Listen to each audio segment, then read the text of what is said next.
What is up, everyone? Movie Away, back again with another end of the month vlog. This is just me talking about all the movies and TV shows that I watched in the month of July 2022. Now, a lot of these are new releases because I was on holiday in June for almost 2 weeks and I've been trying to catch up on 2022 releases and a certain TV show which I'll talk about. But some of these are cinema releases as well, but a lot of this is streaming. And I've got a few Blu-rays next to me here to talk about as well. So let's just get into it with the first thing that I watched, and that is Elvis, directed by Baz Luhrmann. A lot of people were giving this really high praise, so I kind of went to the cinema thinking, yeah, I think I'm going to like this, because I don't usually look forward to music biopics. And by the end of it, I'm always blown away and think, why wasn't I looking forward to that? And I think that's what my problem might have been going into Elvis. I built my expectation up a little bit there. I just thought this was a 3 out of 5 movie. It's not one of my favourite biopics by any means from the past few years. Much prefer Bohemian Rhapsody and Walk the Line and stuff. But it's a watchable movie. I kind of like when these real life characters, you see their childhood and stuff, and there wasn't too much of that. It was kind of just rushed, and then he's Elvis, you know, he's this big star straight away. And I also wasn't a fan of the directing and the editing in this movie, because scenes move very quickly in this film, and it's kind of just trying to keep up. It's like a trailer at times. Like, you're in the scene for 10 seconds, then 20 seconds, then 10 seconds, then a minute, then 10 seconds. I just couldn't quite get the feel or the flow what the movie was going for. But it did pull on a few heartstrings toward the end, especially very tragic what happened to Elvis in his life. But what I will say is Austin Butler was great in this movie. He was definitely the high point, and he portrayed Elvis in a really good manner. But overall, not one of my favourites of the year, I must admit. Next up, we have Thor: Love and Thunder. A lot of people really did dislike this movie. I don't know if that's because it's the popular thing to do lately with Marvel, or everyone's just getting fed up. But I had a good time with it, like I do with nearly every Marvel movie. This is in my top 10 of the year so far, out of over 60 movies I've watched. I just thought it was a fun time, and I got into the comedy. Taika Waititi really does comedy well, I feel. It is in your face. The whole movie is actually a comedy. You know, you can't go into it thinking it's going to be a serious Marvel film, because it's definitely not. It might be the most comedic Marvel movie that they've made, to be honest. But I didn't mind that, because I thought it was really funny in places, especially the goats where they crash into that planet. Oh my god, I was in stitches at that. Gore the God Butcher was a decent villain. He was underutilised. That was my biggest complaint with the movie. I would have liked to see more from him and him be a bit more brutal. I kind of wish he didn't have a sympathetic backstory like a lot of these villains do in these movies lately, especially when it comes from Disney. Yeah, I mean, it just doesn't work for me at times. Sometimes I just want a villain who's bad, kind of like fucking Thanos. But I enjoyed this film. I liked it better than Doctor Strange in the Multiverse of Madness, to be honest. This has been getting as much hate as Eternals by the looks of it. But I enjoyed it, man. I just want to go and have a good time at the movies, and that's what I got. Yeah. 8 out of 10 movie for me. I really enjoyed it. What I will say though is they do have to be careful with the character a little bit here, because he may become a parody of himself if they carry on doing this. So I would like to see the next movie more balanced out with comedy and a more serious tone meeting together in the middle there. But we've had 2 movies where it's kind of serious and 2 comedic sort of movies with Thor, haven't we? And people seem to have a problem with all of them except Ragnarok, really. So I think you've got to make up mind up which character you want. But for me, it would definitely be better if they just met in the middle there and balanced it out a little bit. But overall, a good time. Next up is going to be my new release of the month, and that is Stranger Things Season 4. This might have ended in June, I don't know. But when I give a new release of the month, it just means a 2022 release, really. It could be a movie that came out in January and I watched it in July. It would get the new release of the month there. It just depends when I watch it. But this is actually a TV show, not a movie. And I absolutely got into this series. I have enjoyed Stranger Things so far, but this was definitely my favourite season up to now. Really loved the horror aspect that it went to here. I mean, it's usually more of a sci-fi adventure with horror elements, but this one seemed to be much more pure horror, and the sci-fi element was still there, but in the background, this was definitely more of a scary tone, taking inspiration from Nightmare on Elm Street and stuff like that. Robert Englund's even in this. I just loved it. I really did. I remember being in work every day and just waiting for the night because I was so looking forward to watching an episode. We watched one every night for a whole week straight there. And even the finale, it was like a movie, a 2.5-hour movie. But you really did care about the characters at this point now. I loved all the little different story paths as well. Like some of them would be travelling across the country, looking for 11. And then you've got 11 doing their thing there. And then there's a moment in Russia with all them characters. And, you know, it was always interesting going to these different points. The only bit that did bother me was the 11 part, really. I mean, in the middle there, I found that a little bit uninteresting. But everything else was solid, and I can't wait for season 5. You know, it was an event for Netflix. It really was. You can tell where the 30 million an episode on average has gone here. So I had a great time with Stranger Things, and that is my new release of the month. Highly recommend this show if you have not checked it out yet. Next up is another great release from 2022. I am just looking at the iPad there because they're all in front of me. There's no way I can remember these in order. And that is Cha Cha Real Smooth, which came to Apple TV. Now, Cooper Reef directed this film and also stars in it. He's only a young man. I don't think he's been in too much, but he was awesome in this movie. After 10 minutes, I was thinking this guy is really gonna annoy me. But as the movie goes on, you kind of get into it, and you really do attach yourself to him. And he's this guy who sort of lights up this party at one point, and people want to hire him to organise parties and make sure everyone has a good time. And he kind of gets a thing for one of the mothers here, played by Dakota Johnson. One of the mothers who attended these parties. I think it started off with a school party and he had to take his little brother, that was it. And he meets one of the mothers there, Dakota Johnson. Is it Dakota Johnson? I think that's her name. And she was really good in this film as well, but it was a relationship where she's a lot more older than him, and they really do have great chemistry on screen together. You're always wondering where it's going to go because she has this husband and stuff, but she's really into him, he's really into her. And you know what?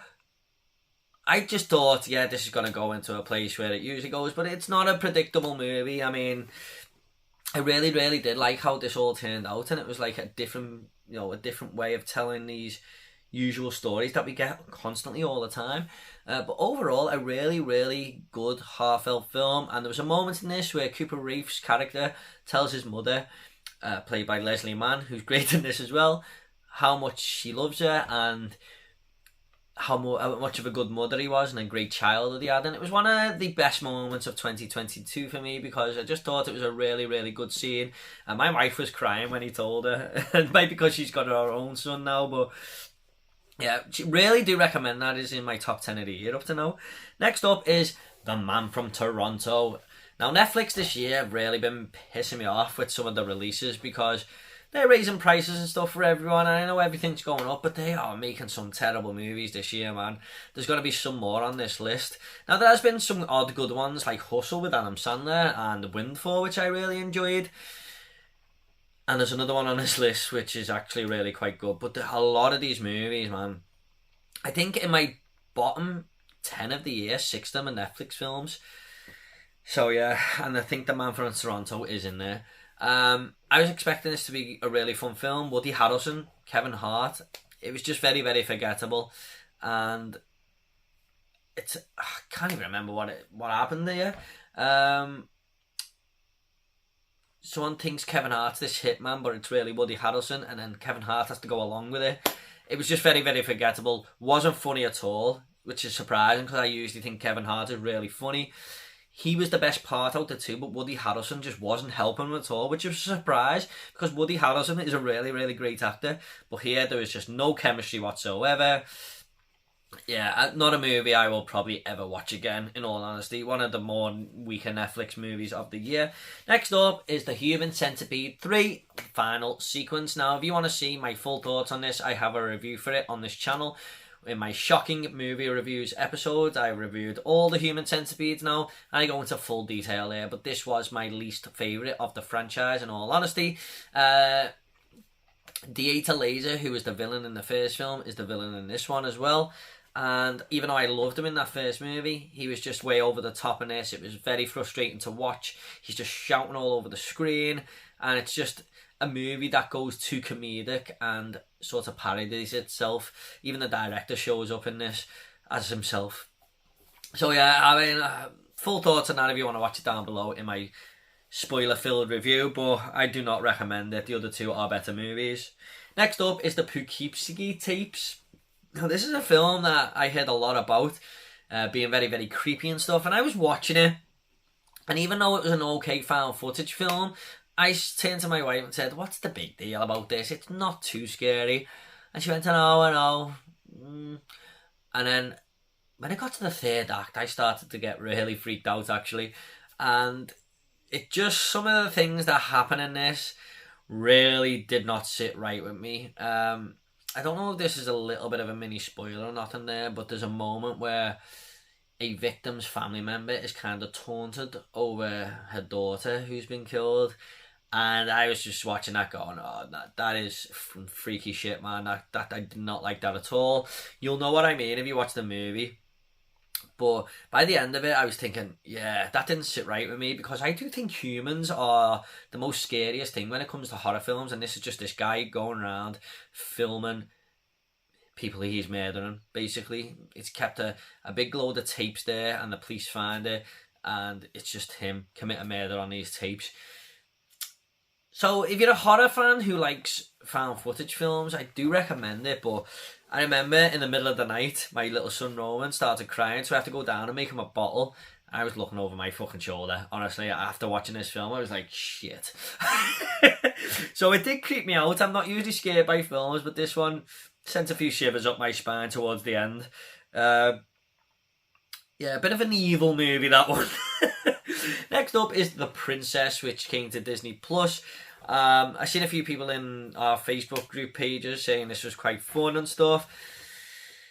Yeah, it wasn't really for me. This is just about this, I forgot the girl's name who plays it. I'm really, really sorry. But she basically says no to this husband that wants to marry her. And she gets tied up upstairs as a punishment. She breaks out and takes the whole castle on of all this king's men who's forcing himself to marry her, and she just takes everyone out and fights all the way through it. It's kind of like The Raid, but in a castle, if you like. That sounds good on paper, but the action scenes and stuff weren't very well filmed for me. I wasn't quite digging the vibe of the movie, and I'd seen it all before, but done better. So, not a movie I really recommend, but I can see why people would like this film. It just wasn't quite hitting it for me, unfortunately. But some violent moments in it, if you're a bit of a gore-hound. Next up is the first Blu-ray of the month. Now, I'm not going to speak too much about this one, because I'm doing a full review of this series before the new one comes out. And that is The Evil Dead. We have Evil Dead Rise on the horizon, and I'm kind of looking forward to it, because I loved the remake. And I know that's probably got nothing to do with the remake, because it's a more modern movie. I think it still could be good. And I went and revisited this because I want to review them all on the channel before the new one comes out. I wrote my review out for this and everything, just haven't filmed it yet. I know this has a cult following all over the world, but I do have some problems with this movie. There's a lot to like, and there's a lot to dislike. That's all I'm going to say. And I'm going to be checking The Evil Dead 2 out soon, so I'm hoping it's a little bit better. I have seen it before, but not for a very, very long time. But look out for my review on this one coming shortly to the channel. Next up is another 2022 movie that really, really surprised me. I think it was Sean from Lost in the Reel said this is definitely worth a watch. I watched that video and then I thought, you know, I'm just going to watch this film because it was on at my cinema, and it was just on at stupid times, like 12 o'clock in the daytime every day while I'm in work. So I had to, watch it on VOD, and that is Good Luck to You, Leo Grande. This stars Emma Thompson, and I forgot the other guy's name, but he was really, really good in this movie as well. And this is basically about her, who is now a widow, and she hires this young man to basically come and have sex with her in her apartment because she's kind of wanting that new release of life within herself, and she's never really gone and tried these sexual fantasies that she's had all her life, basically. You know what, it's just them two in a hotel room, mostly talking.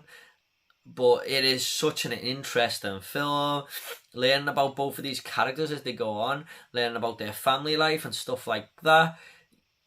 Sometimes when these films are in the one location, they work better for me because you just get so into it, and this was no exception. I thought this was an incredible movie, and another one that is in my top 10 of the year. I highly recommend this film.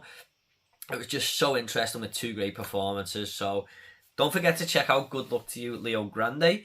Next up is The Nice Guys. Heard so many great things about this movie, and I finally got round to it. Shane Black, who made Iron Man 3. Is it Shane Black? Yes, I think it is. Is just, that film is hilarious to me, and I love Iron Man 3, so I wanted to check this out. Especially after everyone else heard, and it was good. And you know what, I really do like Ryan Gosling, but the start of the show here for me was Russell Crowe. Really loved this hard-ass character in this. And this is about two private investigators who have to uncover why this porn star has gone missing, or been killed, basically. She got missed on by King. I can't quite remember. There was some funny shit in this movie. I mean, I thought the chemistry between these was really, really good on screen. The young character, Ryan Gosling's daughter, was such an awesome character in this as well. It was just, the story for me wasn't all that interesting. I mean, it was like a noir film from the 50s put into the 70s era, made in the modern day. But I just couldn't quite connect with the story, which lost half a star for me. I give it 3.5 on Letterboxd. But a fun time. Still a fun time, and I would like to rewatch. I would definitely go back to and rewatch this. But yeah, not a bad movie at all. That is The Nice Guys. Next up is Booksmart. Now, this was sent to me by my good friend Tom180 a few months ago. Tom, I'm really sorry I've only just got round to this now, and silly me, because this movie was fantastic. I absolutely love this. This is basically like Superbad, but with two female leads, and they are these little nerds in school, basically, who never go to parties and stuff because they just want to get good grades and get good jobs when they're older, and that's that. They don't want anything to do with anyone in the school apart from them two, who are just friends, because everyone else is the distraction. And on the last day, when they're about to graduate, there's a party going on, and they realise that they have just had no fun whatsoever. So they decide to go to this party with all these people from high school who they hardly know. And there's a few little twists, I wouldn't say twists, but something you don't expect from all the other students in the school, really. Good little message in there is to not take everything too serious. But I love the chemistry between these two girls on screen. I really thought they felt like they were the best of friends, really. They really did. Such a funny film. And I do highly recommend this movie. I nearly give it my older pick of the month. Sorry, Tom, but something in a minute just comes before that. But really, really had a fun time with this. Definitely recommend it. This was from Rare Waves, I think. I think it might be a Danish release because we haven't had one in the UK here, but this works fine on all Blu-ray players. So, yeah, Booksmart was such a fun time. I really had a good time with that movie. Next up is another Netflix release that is just... and that is Spiderhead, starring Chris Hemsworth, Miles Teller, and directed by John Krasinski, who's just made one of the best movies of the year. And he's definitely made one of the worst as well. Yes, I could not get into this at all. Okay, I will admit the first 20 minutes I was getting a little bit intrigued. This is basically about Chris Hemsworth, who's running this facility. And I think it's people from prison are allowed to go there, and it gives them a chance in life. But he can give them these certain drugs and control them.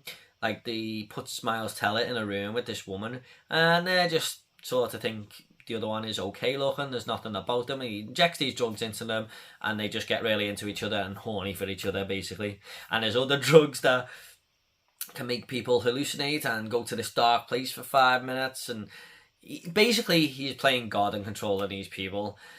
But after this 20-minute mark, I was just thinking, yeah, this movie just feels so empty. I mean, I feel like we're getting the back end of some of these movies now that were made in the pandemic, because that's what it felt like. It felt so empty and hollow. And I've seen a few movies like that lately that just weren't working for me. Maybe that is down to the pandemic and stuff, but I really, especially with a few of these Netflix films, I've just noticed that there's something totally missing. It doesn't feel like they're living in this living and breathing world, and this was one of them. It's kind of hard to explain, but some of you may know what I mean if you've seen the movie. Chris Hemsworth does not suit being a villain at all in this film, and Miles Teller was good, but nothing outstanding or anything like that. It was just a very, very forgettable film. And John Krasinski, how he's made Top Gun Maverick and then went on to make this, I will never know, because they are night and day between each other. So, unfortunately, Spiderhead, I do not recommend at all. Next up is another one that was close to getting older pick of the month. But technically, this did come out this year in the UK, even though it is a 2021 film.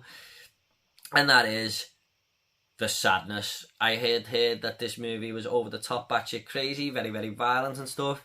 And my God, this was one of the most violentest films I've ever seen. But I remember watching this, and after about 40 minutes, I was thinking, this is the greatest film I've ever seen. It was so, so good. This is basically, I can't remember, is it Korea or North Korea movie? I can't quite remember. But this is about a pandemic that hits, and everyone's saying, oh, it's a hoax and stuff like that. And next minute, these people turn into crazy ass humans. They're not exactly zombies. It just turns them into absolute psychopaths, and these people start going around and just beating up other people and killing them and stuff, and just inflicting so much violence upon other humans who haven't been infected. And it's about this guy who's trying to go and meet his girl in the middle of it all because they're both lost. There's a moment on a train where I was just like, wow, it just goes off on this train, basically. This film was brilliant. It really, really was. This is on Shudder, and I absolutely adored every second of it, apart from the last 15 minutes, where I probably would have given it a higher score. I didn't dislike the last 15 minutes. It just totally loses its pace. It's an okay little ending, but it just feels detached from the other part of the movie. But if you're a gore hound, if you're a horror fan, I highly, highly recommend checking this film out, because I had such a brilliant time with it. It was absolutely amazing. So that is The Sadness. Definitely worth checking out on Shudder there. Next up is The Grey Man on Netflix. Now, this movie was kind of average to me, despite having a £200 million budget. It just felt so generic, but I did have a good time with it. But for 200 million, you probably want something a little bit more. I was watching it going, where's this 200 million been spent apart from these action scenes and stuff? But someone said to me on Twitter the other day, it might have been the location scouting, because I'm not joking, every other scene in this film seems to be in a different city. So maybe it was that pushed the budget.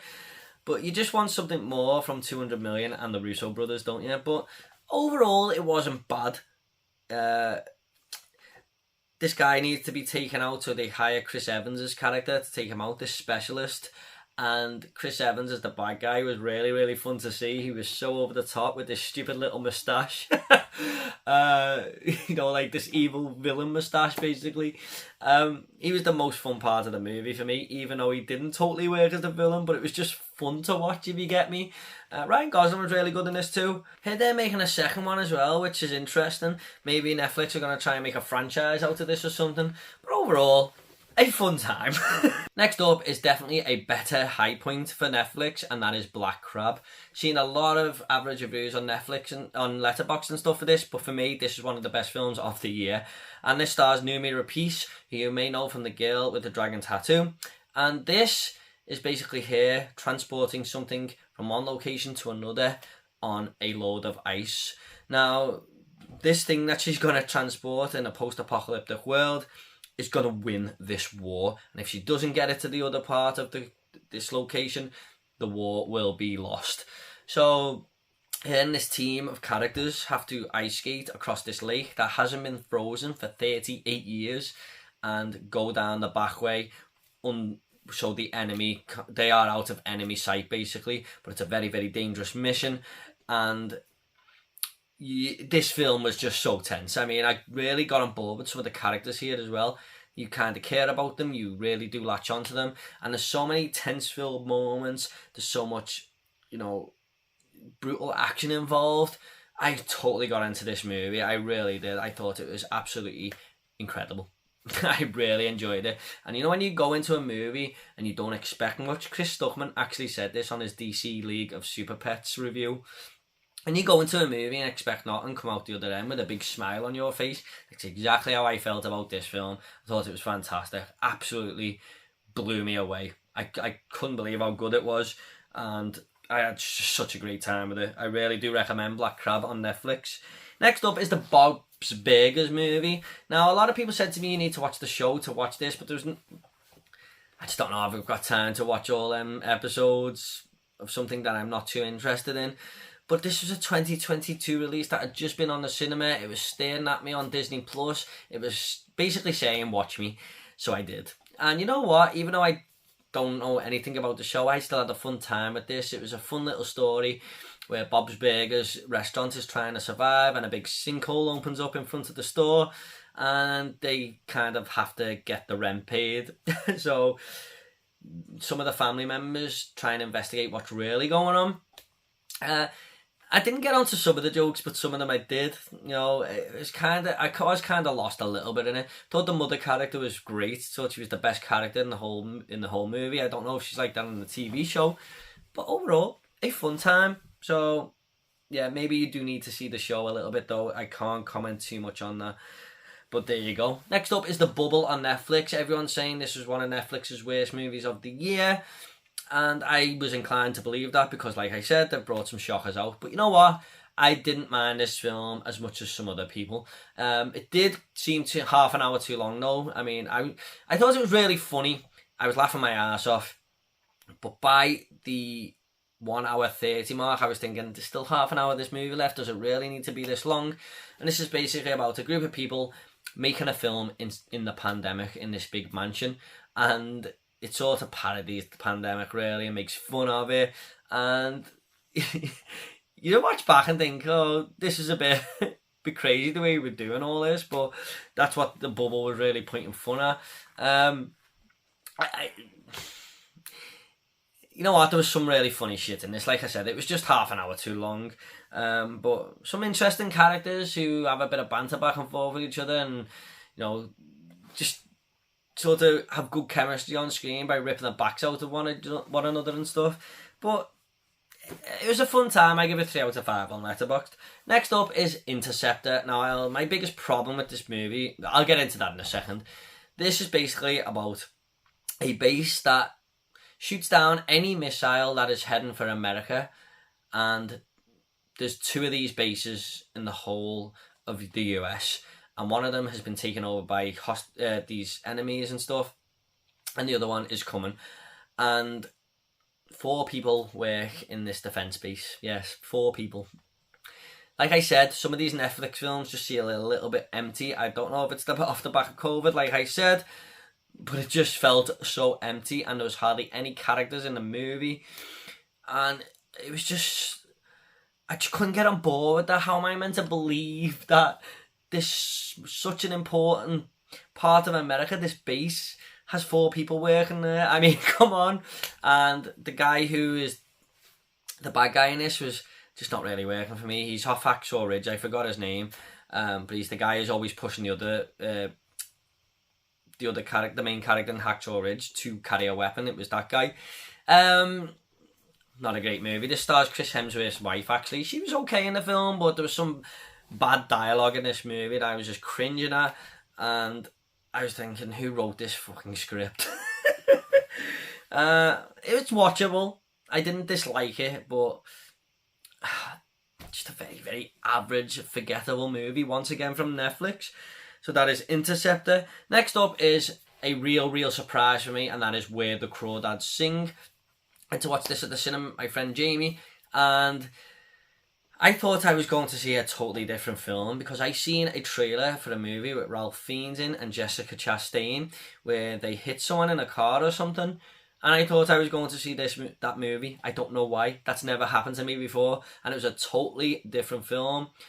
I think the main girl in this is called Daisy Edgar Jones in real life. I'm not sure, but she was incredible in this, and it's all about her living on the marsh in deep south of America, and all her family kind of leave her, and she's just left there on her own and to fend for herself at such a young age, and all the town thinks she's kind of weird, and this lad that she used to date in the movie is killed, and all the town think it's her. So it's like a courtroom drama, but it goes backwards of her growing up and stuff, and her life and her relationships and stuff. And you know what? I just thought it was a really good time. It really surprised me, and I would like to go into more movies like this now, knowing nothing about them, not seeing any trailers or nothing. My cousin in work always does it. He never watches trailers, even for things like the Batman and stuff, and I'm like, come on, you got to know a little bit of something. But my experience was so much better by that. Knowing nothing about this film going in, apart from a movie poster, it just enhanced my experience, and I had such a good time with it. I've seen a lot of people giving this average reviews and saying it wasn't very good, but I really got into it, and I thought the ending was great. So I do recommend this. I think I like movies that are just set in the deep south of America. I don't know why, but I think it's the way the people speak in it and stuff. And lastly, we have my older pick of the month, and this was in my top 10 summer movies video of all time, and that is Stand By Me. I have seen this film so many goddamn times. Just these four boys who, in 1959, the summer of 1959, in this small town, heard of a young boy who's gone out to pick blueberries and he hasn't come back. And they hear that his body is in this place, so they go to set out to find the body so they can bring it back and be heroes and say that they found him. And because the kids their age, they take an interest in that. But this is basically them just walking and following these tracks, these train tracks, all the way to this dead body where they've heard it's lying. But just the chemistry that these four kids have on screen together is second to none. All the stuff where they're back and forth with the jokes, the things they talk about, it's a real good coming of age movie. I just absolutely adore this film. Rob Reiner was on a massive streak making some of these films, wasn't he? In the 80s there. And just a wonderful cast, a wonderful story, and it made me want to write at the end. I always used to have a thing for writing. I used to love writing stories and stuff, and this film always wants to get me back in the mood for that, because Gordy is a writer when he's older and stuff. But just a brilliant film. I highly recommend it. And my favourite part of this film is when the pie eating contest, because we just have a break from everything that's going on and go to this story that Gordy's written down, and it's such a fun moment. Highly recommended. Kiefer Sutherland is an arsehole in this. He's such a good bully in that. But yeah, Stand By Me, older pick of the month. Just one of the greatest movies ever made. And that is it, guys. That is my end of month vlog with all the movies that I watched. What did you think of some of these films? Did you like them? Did you not? Did you agree? Did you disagree? Let me know down below and I'll reply to you all. I promise there's more end of month vlogs down below as well. If you like these type of videos, you can go and watch them. So take it all easy, guys. And I'll see you all in the next video.